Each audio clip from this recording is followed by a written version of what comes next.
Hello. Hi.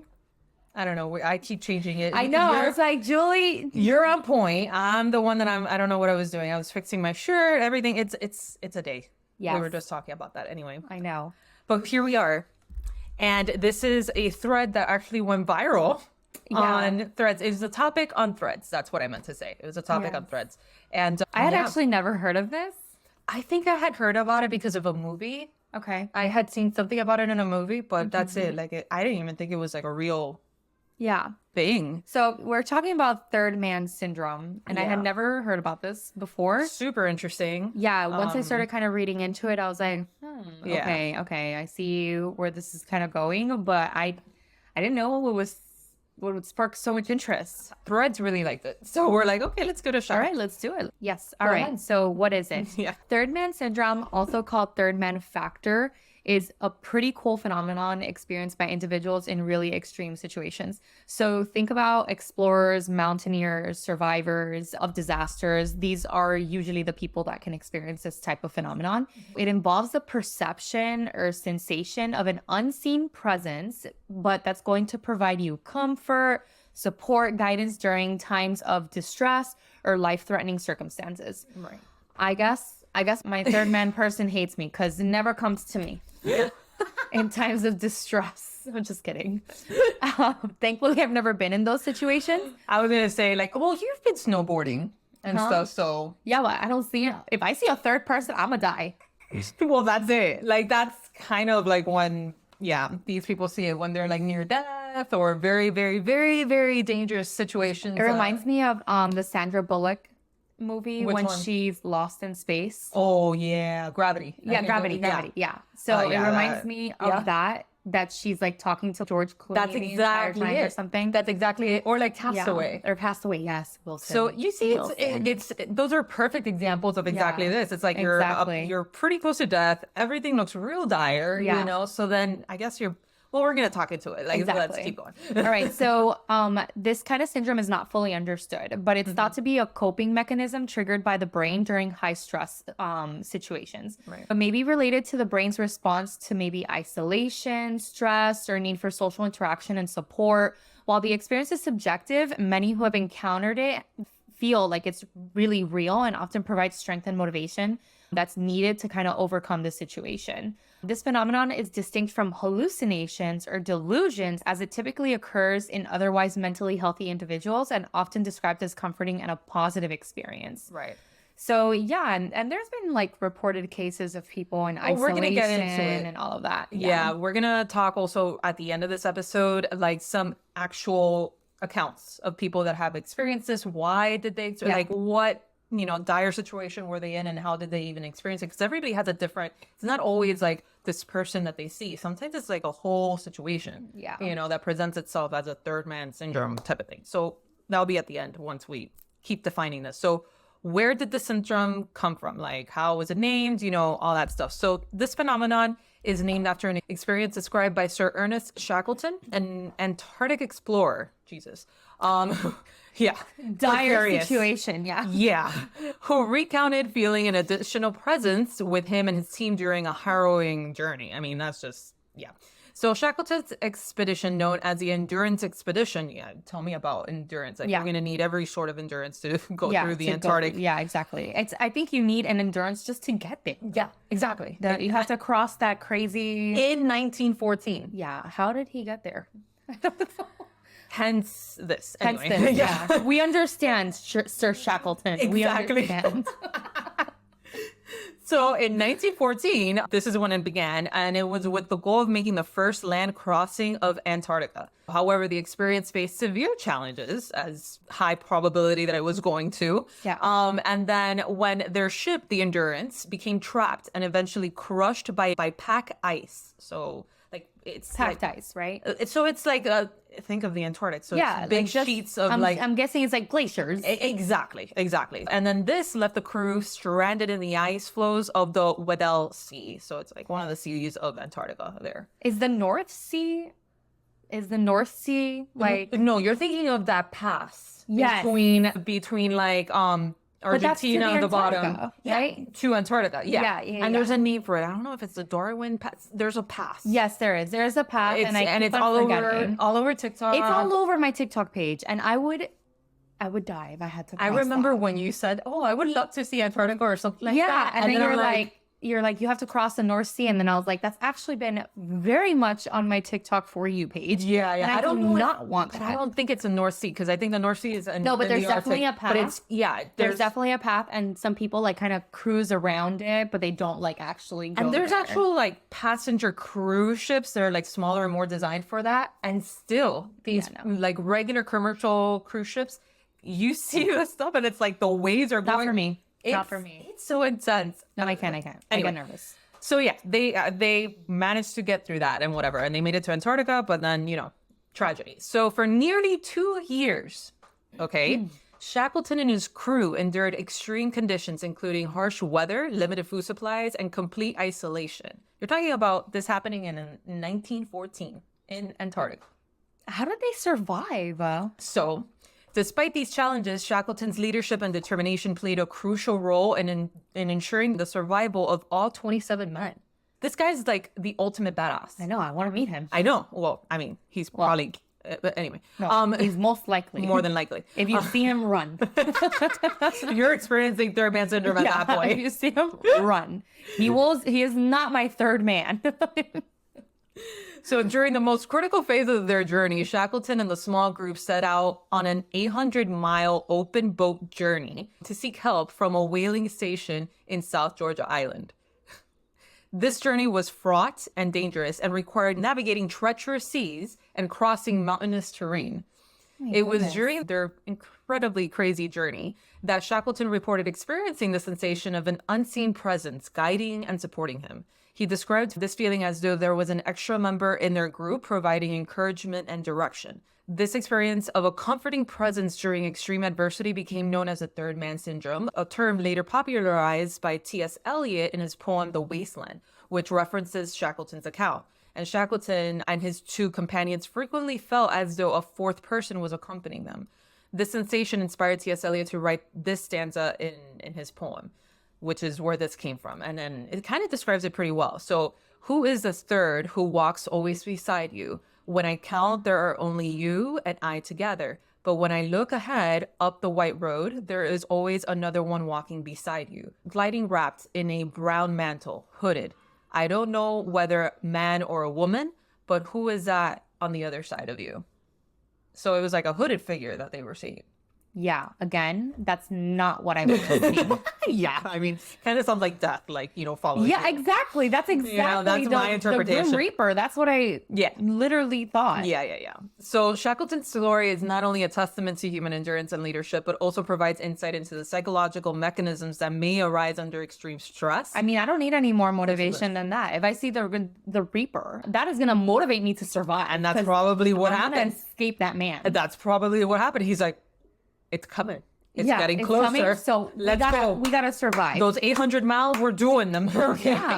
Yeah. So that's the history where it came from. So how can we explain this in a medical sense? Yeah, exactly. Let's make some medical sense into this. Obviously, the first one that we're going to talk about is going to be a stress response. When a person is in a dangerous situation or a highly stressful situation, their body activates like the fight or flight response, right? This is going to be like the one that gives you like that adrenaline and all of that. This is a survival mechanism that prepares the body to either confront or run, right? So it involves a release. Run. Yeah, in my case, run. Run to the mountains, wherever it is. I don't know if I would run into the sea, but run to the mountains. I can't. I'm a land kind of gal. All right. I actually love the water. Yeah, I know. Pero yo me tengo de respeto. Yeah. But you're like, you're there. I'm here. We like each other. Exactly. But that's it. I'll go. I'll bathe in the beach. I'll wet my toes. I'll wet my toes. But that's it. I wanna touch land, right? I'm at all times near land. Exactly. So anyways, like I kind of said, these stress hormones are going to be adrenaline, cortisol, which is going to increase the heart rate, blood pressure, your energy supplies. That is what's going to give you that rush, right? Yeah. Then you have something like altered perception, right? when you're under extreme situation and under extreme stress, the brain can alter its perception of reality. This leads to a sensation of an unseen presence as the brain tries to cope with the overwhelming situation. The presence is often perceived as comforting and guiding, helping the individual feel supported. I guess it's like a mirage in a sense, because you know how you want, if you're like in a desert and you're looking for water and then you see a mirage and it kind of gives you hope because you're getting closer to water or something. So maybe it's something similar to that. And mechanism, you know? Yeah. I feel like also just you have so much like you have a rush of these like neurotransmitters and anxiousness and all of that. And it's like, you know, the only way that I can explain, No, okay. So the only way that I can explain this is a normal, regular person, day to day. When you are anxious, like you and I today, right? That we're like, we gotta do it's like the smallest thing can be warped into something massive, right? Totally. Compared to, I don't know, someone that just spent the day at the beach. You tell them this and they're like, don't worry, it's okay. That's not You know? Yeah. So imagine this, right? People, Mr. Shackleton, that spent 2 years, Sir Shackleton. Yes. So 2 years in this situation, I can only imagine how his perception of things were completely warped by his brain. That adrenal gland must have been the size of a raisin when he was hit by this. Obliterated. Just shriveled. Poor man. Yeah, just gone. You're telling me like he lived through that of 2 years and he managed to save all 28. Gone. Like, I can't. So, all right. So another medical explanation for this can be a coping mechanism, right? The sensation of a guiding presence could be a coping mechanism that the brain uses to help individuals manage the stress and maintain focus. By creating the illusion of a companionship, the brain might be trying to reduce feelings of isolation and increase the person's resilience. Like Castaway. Like how people say in prison, in prison when they're in isolation, they kind of start talking to no one. I know, right? That's so interesting, but that's exactly it. Exactly. Yeah. There's also, which is probably, I guess we've talked about this before and it's like a common theme, but I guess this is like, we finally give it a name, you know? Yeah. But also there's been reports of people that are abducted, like people in abduction. Yes. And they're maintained in like dark areas and things like that. Yes. They make real, like they actually think that they are abducted with other people. Right. And they truly think that there's another person in there with them. Right. And we're not talking about alien abduction. Okay. We're talking about an actual like human abduction or something. Right. Even though that this is a third person, they actually truly describe and they give them names and like even sensations of touch and everything. Yes. And then when they come out of that situation, if they do, then they realize, and it all comes down like, holy cow, that person never was not real, which is insane. Imagine it's insane. You think that a person is real and you're concerned for that person and you develop this relationship with that person. Absolutely. And they're not real. Incredible. Then you can have neurochemical changes, which is kind of like what we were kind of like segueing into, is that you have this rush of neurotransmitters. So the intense stress can lead to changes in brain chemistry affecting your neurotransmitters that influence mood and perception. These changes might contribute to the experience of third man syndrome as the brain seeks to protect the individual from the psychological impact of this crazy stress that someone's feeling. Absolutely. So then there are, of course, this all sounds like really, really like abstract and intense, right? So with that, there's going to be some theories, right? So then let's talk about at least the very common theories about this to explain what this really is. One, it's stress-induced hallucinations by everything that she had mentioned, right? So then all those things that she had mentioned would probably, maybe, depending on the person and the situation, may induce some hallucinations. One of the most widely accepted theories is that third man syndrome is a form of hallucination triggered by extreme stress or isolation. When the brain is under significant pressure, it may create a comforting presence to help the individual cope. This presence can manifest based on personal beliefs or cultural background, such as an angel or spiritual figure, which is a lot of the accounts that you may see out there as well. Yeah. So second one is coping mechanism, as we've mentioned. So some psychologists suggest that third man syndrome acts as a psychological coping mechanism. So in life-threatening situations, the brain may generate an imaginary friend, just as she had mentioned in that example of abductions, or support a figure to provide emotional support and encouragement, helping the person to persevere and survive. And then third, heightened awareness. Another theory proposes that the syndrome results from the brain's natural response to danger. In critical situations, the brain releases chemicals that enhance sensory perception and awareness, potentially leading to sensation of a presence, because it's like you're hyper aware, you know? So yeah, maybe like cue Evie in the Everglades at nighttime. Oh my God. With no lights, and then literally hearing every sound out there, thinking that there was an alligator ready to attack me at all corners and inches. Check out our previous episodes on If that you've been story. following us, you know my story of being in the Everglades Oh at my God. nighttime. She practically flew out of there. No, if I had wings, I would have flown. Exactly. She think I've ever run. She became like Jesus in that moment and walked over that swamp. Yeah, exactly. It's just following that one little light of that parking lot. That person was a freaking. You escaped a serial killer that day. No, for sure I did. So four, spiritual and paranormal explanation, which is what's very interesting for a lot of people that look into this. Some individuals interpret the phenomenon as a spiritual or paranormal experience akin to the presence of guardian angels or supernatural beings. While this explanation lacks scientific evidence, it resonates with those who perceive the presence as a protective or divine. I'm not sure how divine that person is gonna be if he's in a brown hood. Yeah. Yeah, that sounded very ominous.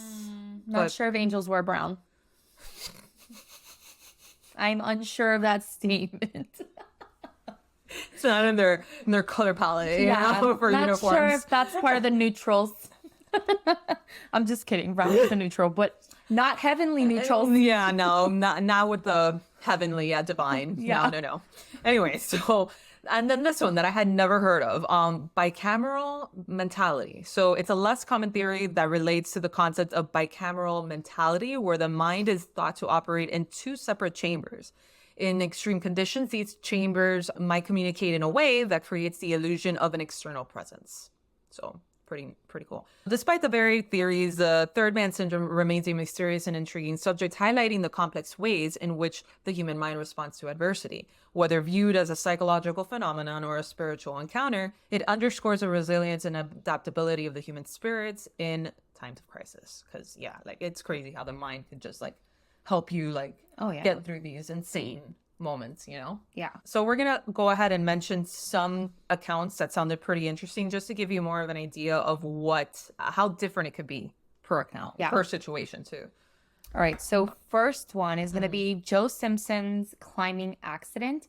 In 1985, mountaineer Joe Simpson fell into a crevice of one of the mountains in the Andes. Yeah. Okay. He was actually severely injured and alone, and he felt the presence of a person who guided him to safety. Simpson detailed this experience in his book that's called Touching the Void. And it kind of reminds me of that movie. What was it? 100 and something, I don't know how many hours, whatever, the one with James Franco that he gets stuck. Oh, yes, that he was the hiker. Yes, and then he has to end up cutting his arm from the elbow. It's crazy. Crazy things. Yeah. Yeah. But anyway. You also have Harrison Oken's survival. So in 2013, Harrison Oken survived 3 days in an air pocket after his ship capsized off the coast of Nigeria. During this ordeal, he reported feeling the presence of another person who helped him stay calm and survive until he was rescued. An air pocket. Yeah, I don't. Again, air pocket. I'm having anxiety just thinking about what these people went through, and I'm so happy I've never, knock on wood, but never had to do that. But even 9/11 attack survivors. So during September 11 attack, survivors reported feeling guiding presences. So for instance, a group of firefighters trapped in the North Tower felt led to safety by an unseen figure, which they described as an angel. And that was a huge report. I do remember them reporting it gives me goosebumps. Yes, it also reminds me of, I cannot remember which earthquake it was, but there was an earthquake that was reported. I mean, there's a lot of earthquakes out there, but I yeah. specifically remember that there was an earthquake not that long ago, Mm-hmm. like maybe a little over a year ago, that was reported, and there was a child that was stuck under the rubble. Oh, jeez. And when they finally rescued the child, and I'm talking about the kid was there for like 3 days, Right. So when they finally rescued the child said that was looking, it's like, no, there was a lady that was talking to me, Wow. Yeah. and there was a lady like keeping me calm. And he like even had descriptions of the lady. Yeah, like lady was there. The lady was there and they were talking to me and they told me that the firefighters were like gonna come.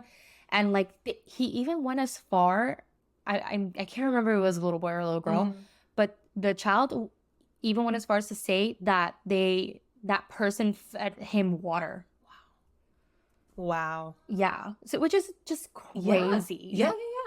You know? I know it. That's why it's like, it's incredible to hear these stories, right? Yeah. So then we're going to mention like a couple other ones too. And then these you can find, I mean, there's a million of them out there, right? And then, but there's a really good article on BuzzFeed, which I will link in the show notes of wherever you're watching or listening to this, that you could go ahead and read further on. But these are extracted straight from that BuzzFeed article. And then they collected like, I think 20 something of them. And I just picked a few of them, right? So let's talk about them. First one that I just had to include was, this is by Anonymous, and this is her account, right? So she says, I am disabled and I survived the attacks on the Twin Towers. I was buried under the debris for about 15 hours, but I was never alone. I kept hearing from a voice that said his name was Michael. When I was at my weakest, he would just keep me talking to him. When I was rescued, I found out that there was never a man named Michael anywhere in the area. So kind of like that story of the kid. that story of the kid. Yeah. I still wonder who was the voice that saved me from becoming another death on that terrible day. So I'm getting goosebumps. Yeah, no, I'm just full of goosebumps this whole time. Yeah. Yeah. So here's another one. I was driving back from college my freshman year and got totally lost in a heavily wooded area. This was before GPS and cell phones were a thing. So I was just stuck on these roads alone. I couldn't find my way to the highway and I was looking and as the sun set, a huge storm broke out and it started pouring rain. The rain was so heavy I could barely see the road. Suddenly, a house with all of the lights had appeared. It was the only house I had seen for miles. Against my better judgment, I parked the car and went running to the door. The house had a fence but no gate to open, so I hopped the fence and started banging on the door asking for help. A woman opened the door and invited me inside. The house was empty except for a big beanbag chair in the kitchen. She said that she had just moved in and her husband had left to get something. So it was just us. I was soaking wet, so she offered me a change of clothes and poured me a cup of tea. She let me use her phone to call my parents, but they didn't answer. So I left her number on the machine so they could call her back and thank her. She said I was really close to the highway, but understood I had already had a rough night, so she offered to drive and guide me to the highway so that I wouldn't get lost again. Turns out, if I had just kept driving another minute up the road, I would have hit the highway. My mom called the number I gave the next day, but we got an error saying that the number didn't exist. Despite driving past that road many times later in my college career, I never saw that house ever again. That's kind of weird. Is that not bonkers? Yeah, that's a weird. Whole ass situation. That's not even like a third person, just a person. But that's like weird because how did you leave a message? That's it. Like, must have imagined it. I don't know. No, but how did they leave the message so that the mom had the number to call back? So there had to have been some phone. But they tried calling back the number and it didn't. It was never existed. Yeah, it never existed. So weird, right? Yeah. Anyway, next one. That was by Joanna from Georgia in the U.S. And so the next one.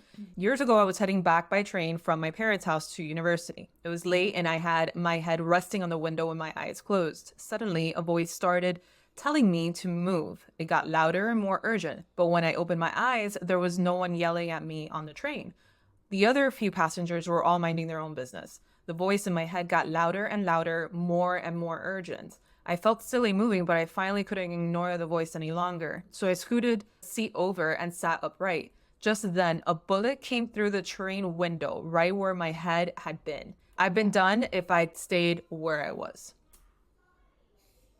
You see? They're all different. Like, she didn't see somebody. It was just something. But I'm like thinking, like, you're not in a dire situation. Right? On the train. I know.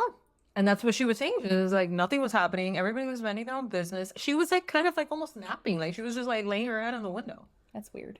Right? Is it like your brain that senses something, like peripherally sees something happening or whatever? And I don't know. yeah. So that was by Anonymous. And there, like, I can't really say that there's like a medical explanation for that, you know, because you're not stressed. There's not a stress response. There's like nothing to kind of explain like why you would perceive someone. That's the thing. Unless the only scientifical thing, I guess, more concrete is that you subconsciously were like your peripherals saw something, sensed something, yeah, and then that made you want to do that. I don't know. I'm trying to put some logic into something that doesn't have much logic, you know? Yeah. So, I mean, again, like this kind of thing, it's not really well understood. And Exactly. we just have theories on why it would happen. Exactly. It's just like it happens to a lot of people, kind of like how Julie and I have talked about before on near-death experiences. Yes. So there's no real logical explanations. Right. But since we've done that episode, there's been more medical articles like Coming out. talking about how we can get like some picture into the near-death experiences. There's no explanation right now, Right. but these are just things that happen. Exactly. Right now, maybe with technology, we may learn something else. Yeah. And we like actually just covered on our previous recap episode on how people in vegetative states, how it was thought to that they didn't, that they weren't there. And now actually maybe some studies are suggesting against that. That's why you can't say these things are just like, I mean, yeah, you should never say, I always say in medicine, it's never say never. Yep. You never know. You never know. You really don't. Yeah. You know? All right. That's All right. So this is another one. So it was the summer of 1986. Oh, I feel like that's like the start of a song. Summer. It's like a Taylor Swift song. Yeah, exactly, like T Swift. Yeah. Okay, so it was the summer of 1986, and I was about 5 when this happened. My father was a Marine, and the Marines brought their families together for a day of hot dogs, baseball, and fun. So the park we were at had paved a walking trail, and that was basically just a really big circle around the park. So little 5-year-old me had my hot dog and went for a walk on the trail. At the furthest point of the trail, where everyone else was, I began to choke. I took a bite of the hot dog that was too big and I was having difficulty chewing it, which led me to accidentally swallowing before it was ready to be swallowed. I knew I was done for. I stood there looking around, hot dog in the left hand, right hand where I felt it got stuck right below my voice box. I was trying my hardest to push a vomit and vomit it out. I began to think I'm gonna die. That's that very second. I felt the urge to look up. To my left, not 3 feet away, was a tiny little old lady. She was straight up a stereotypical image of a sweet little old lady sitting on a bench, smiling at me. I quickly mentioned to her that I was choking, just casually, like, hey lady, I'm choking. Yeah. In her soft, sweet smile, the old lady voice said, oh, I know. You need to just relax. Everything is gonna be fine. Seeing her happy calmness made her instruction to just relax seemed like a good idea, so I did. The moment I began to relax was the moment I felt a hot dog moving back up my throat and back into my mouth, then out on the ground at my feet. I was in shock seeing a literal half of a hot dog on the ground, and I couldn't believe I took that big of a bite. I'm not sure how long I was staring at the hot dog, but I couldn't have been more than a second or two. When I looked up, there was no bench, there was no old lady. Oh my God, I'm just like, what the hell? Yeah. Okay. I just lost it crying, standing there until one of the other Marines noticed me and came on to check on me. When he asked what was wrong, I mumbled out through tears what had happened. He stood up quick and... Whatever. Okay. He stood up quick and looking around for the old lady, then walked me back to the rest of my families, and that was Anonymous. So weird. Right? I don't think think these stories are true. Well, these are the people's accounts. Yeah. I mean, obviously, these are people's accounts that we got from that BuzzFeed article. Yeah, I know. Yeah. But it's just, I would never eat a hot dog again. That's for sure. Yeah. I'm done with hot dogs at that point. Anyway, next one. I was driving on a somewhat rural road on a very windy winter's day. The snow was being whipped across the road and a sudden gust of wind hit the back end of my car. This caused me to fishtail and I lost control. I shot across oncoming traffic off an embankment and rolled the car into a field. As I was airborne, I felt someone sitting next to me in the passenger seat. After the car flipped 360 degrees and slammed back down the tires, I heard a voice in my head tell me I was unharmed and felt a gentle caress across my forehead. Once I had determined my neck wasn't broken and I could move, I saw that I was covered in windshield glass. It was everywhere except the passenger seat. There was only glass bits around the edges of the seat, like someone had been sitting there. I didn't have a scratch or a bruise on me. The police officers and the tow truck driver couldn't believe I was uninjured, given the state of my car. Since then, I have tried extra hard to be a better human to repay who and whatever saved me that day. Anonymous. That's super weird. That will freaking change your life, that's for sure. Yeah. And then we have this one. So when I was about 18, I was in a terrible car accident. While waiting for emergency services to arrive, there was an old man wearing shorts and a t-shirt standing nearby. So what's up with these old people? Well, I prefer the old people than the hooded brown person. that has just like not left your mind. Nope. No, it has not. No, it has not. All right, so the car was wrecked and my legs were trapped. The old man directed me on how to get out of the car and told me to get my phone and call 911. After emergency services arrived, I was told that the car was so wrecked that they were waiting for the jaws of life, which is this thing that like opens up cars, to free me, so no one could figure out how I managed to get out myself. I was also declared deceased by the first emergency vehicle that had stopped. I told them about the old man, but no one in the car was with me and no one in the accident scene remembers him. I was the only one to see this old man, and I'm still grateful to whoever he was for helping me get out of that car. Super creepy. Right? Yeah. And this is the last one. So my mother was going through cancer treatment and wasn't feeling great after her most recent one that afternoon. She went to bed early and I stayed up playing video games on the other side of the house. Around midnight, I felt a hand touch my shoulder and a really strong feeling that I should check up on my mom hit me. I found her passed out on the floor and took her to the hospital where she received an emergency blood transfusion. She's now 10 years cancer-free and thriving, but that night it was like someone else was there watching out for her. Goosebumps. Yeah, goosebumps. Like just goosebumps. And I think that's like your instinct. Yeah, I think that's like too, instinct right? Too. Because I liked that one because it kind of reminds me of when we're in the newborn stage. Yeah. You know how there's sometimes something just tells you to like check. Yeah. You know, you can't explain it, but it is real. I swear it's real. I don't know, but like what Julie means, for like those of you that don't understand newborn stage, is like when you just have a baby, it's like so those first months, the baby hasn't even cried and you like already know that there's like something going on. Yeah, and it's the weirdest thing and it's unexplainable, but it has every time that I've had that feeling like you should go check. There's something in my mind that's like you should go check or look or whatever. Yeah. I can't even remember because everything was a haze, but it was for real. Yeah. So crazy. Anyway, so yeah, you guys wanted to hear it and we delivered. Yes. So this was pretty crazy, pretty intense.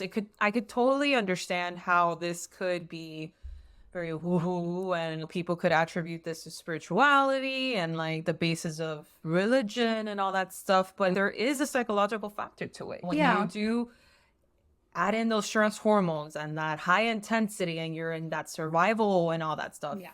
Your brain tries to protect itself and it does crazy things. And the brain is I'm literally insane. thinking about the hooded person and there's a little hooded man sitting on Julie's shelf. Oh my God, yeah. Right now. That's right, yeah. He's my little creeper.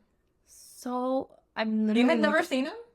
I had seen him before, but now I saw him again and I was like, this little human hooded person. She's so creepy. I am creepy. She's like the only person that thinks a praying mantis is cute. The only person that thinks a lizard is cute. They are cute. The only person that thinks a bat is cute. The only thing that keeps a little hooded person on the shelf just looking at her the entire day. He can't look at me. He has no face. Need I say more? But anyways, this is our episode on Third Man Syndrome. Opposites attract, okay? She could have a flower. I do, but they're dead right now. But they're literally dead. They're black, hanging. I swear I hadn't noticed. That's not on purpose. They were alive like 2 days ago. I just have to change them out. Then she has Jack. Hero. Yeah, exactly. Hero. But he's cute. Oh, he's cute. But Julie is like in her like Halloween is coming. Well, she's ready. It's like her favorite. I'm always in a state of Halloween. Yeah. Yeah. Anyway, thank you guys. Thanks, guys. And patrons, you guys are the MVPs. Thank you guys so much for always being here and supporting us and keeping this going. And just like we did on this one, if you guys see something out there and you want us to do an episode, more than happy to do it. All right. So we'll see you on the next one. Bye. Bye.